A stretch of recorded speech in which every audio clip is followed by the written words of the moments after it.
All right, what's going on, everybody? Gamecock Chuck back. Got a good video for you guys. I hope everybody's having a fabulous Friday afternoon. South Carolina's been very active in the transfer portal the last couple of days. Coach Shane Beamer, just a little while ago, tweeted out a welcome home, another welcome home. Not sure exactly who it is. Could it be another huge offensive lineman? Could it be another wide receiver?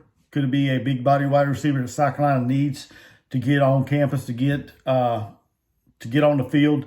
Because that's something that we're lacking going forward into the 2024 season. I know we got Nick Harbor, but as everybody knows, Nick Harbor needs to shore up his hands a little bit, his route running, the playbook. And right now he's running track from what I've heard. So we ain't going to have him for the spring practice. So we're going to need to try to get in a big body wide receiver to get on the field. Because like I said, we've gone after several wide receivers in the portal and through the high school ranks. Most of them has been more of like a slot type wide receiver. So is it a wide receiver? Is it an offensive lineman? Is it a quarterback? You know, right now we got Dante Reno, true freshman, that just got on campus. And we got Lenore Sellers, a redshirt freshman. So we need another quarterback out there, and that's no secret. So is it a quarterback? I don't know. We shall see. Hopefully we'll find out today. Hopefully something will come out. And if it does, I'll make sure I put out a video on that commitment later this evening if it happens. If not, whenever it does, I will be sure to jump on here and drop a video for you guys to just talk a little bit about him. The three guys that this video is mainly about, or what I'm going to talk about here, the three that we've added the last couple of days, has been positions that South Carolina needs to address. We need some depth in these rooms, and it's no secret. Last year, the first group, the offensive line, it was no secret. Last year, we were decimated with injuries on the offensive line. I really don't even know how many offensive linemen we lost last year due to injuries, but it was a lot. It seemed like it was more than I can remember, and we were forced to play three true freshmen out there. Marquis Anderson, he had to get in the mix, but he ended up getting injured. We had to put in Tree Babalade and Trayvon Baugh. We had to start him. We had to put him out there as well. So we need to get some more depth in here. We did bring in three big-time, huge offensive linemen in Blake Franks, Cam Pringle, and Josiah Thompson. But we also need to hit the portal and bring in some more. We got to continue to add more and more depth to the room.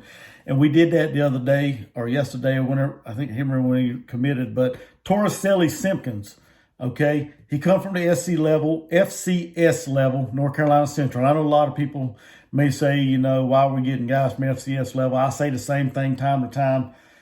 But this is just the nature of college football right now.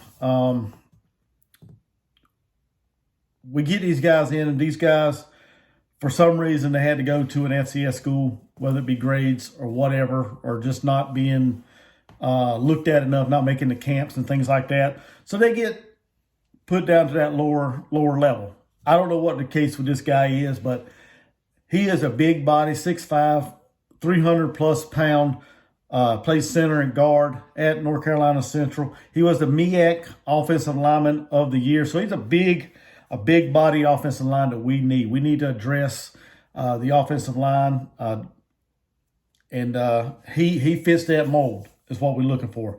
How he can transition from FCS to SEC play, we shall see going forward. Demetrius Knight, the second guy that committed, linebacker. Pup Howard decided he was going to hit the transfer portal. Not really going to talk about that right now. But he hit the transfer portal, went back home to Florida. No surprise there. Stone Blanton, he hit the portal right before Christmas, went back to Mississippi State. No surprise there as well. So we bring in Demetrius Knight. This young man started his career at Georgia Tech, left Georgia Tech, went to Charlotte to the 49ers. And he is a very athletic, talented linebacker, 6'2", about 250 pounds.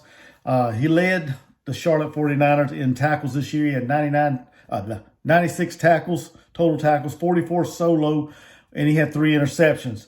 good athletic linebacker that can just, if need be, can slide into the middle linebacker's position at South Carolina. He's got the speed, athleticism to go sideline to sideline. And looking forward to seeing him come in there and compete with Debo and Mo Kaba and Fred Johnson, Wendell Gregory, and all them guys in the linebacker room. Like I said, with the subtraction of the Pup and Stone, this is a welcome sight to bring in a very good and talented linebacker. The third guy that we added from the transfer portal was with the wide receiver room, Amari Huggins Bruce.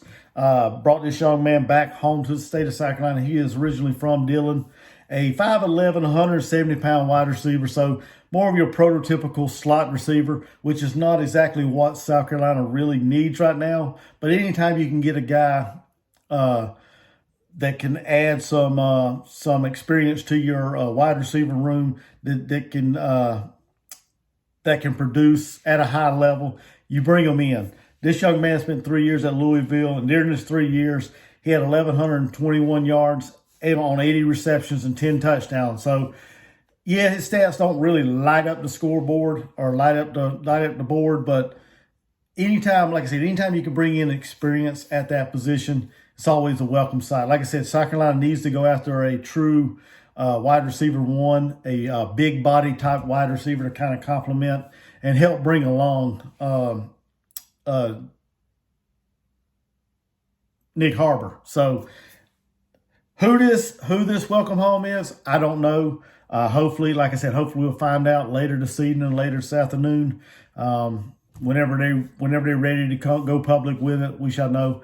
Like I said, we need offensive linemen, of course. We need a wide receiver, a big-bodied wide receiver, and we also need a quarterback to help push Lenoris, to help push Dante, to come in there and compete. So could it be a quarterback? I don't know. So like I said, once that news drops, I'll try to get out a video as soon as I can. Let you guys know who it is, give a little bit about it, my thoughts on him. But so far, like I said, I'm excited to what Coach Beamer has brought in last couple of days. 3 what I consider solid additions to the roster. Like I said, don't get too wrapped up in the whole FCS thing with Torricelli Simpkins. Like I heard earlier, you know, when you get these guys from the FCS level, they're more hungry, more apt to be productive on the field. I know we've hit on some and we missed on some, but we can't get too wrapped up on that. So, and I'm gonna try my best not to do that as well. To be more optimistic about some of these guys. And I know I said I don't like project players, and it may sound like I'm going back on my word, but if this guy is legit and he can perform at a high level at the MEAC, you know, get him into South Carolina, get him in the strength and conditioning program. I think if he stays hungry and after, I think he can be a very good asset to the Gamecocks in the rotation as far as the offensive line. But y'all get in the comments. Let me know what you guys think of these 3 additions. And let me know what you guys think of the way the transfer portal is going, how South Carolina's recruiting is going as far as the transfer portal. And make sure you guys hit that like, subscribe if you're a Gamecock fan. This is a good spot for you, man. I try to put out content all the time. So make sure you hit that subscribe button, hit the notification bell as well. And until the next video, y'all have a blessed day. Gamecock Chuck, I'm out. Go Gamecocks.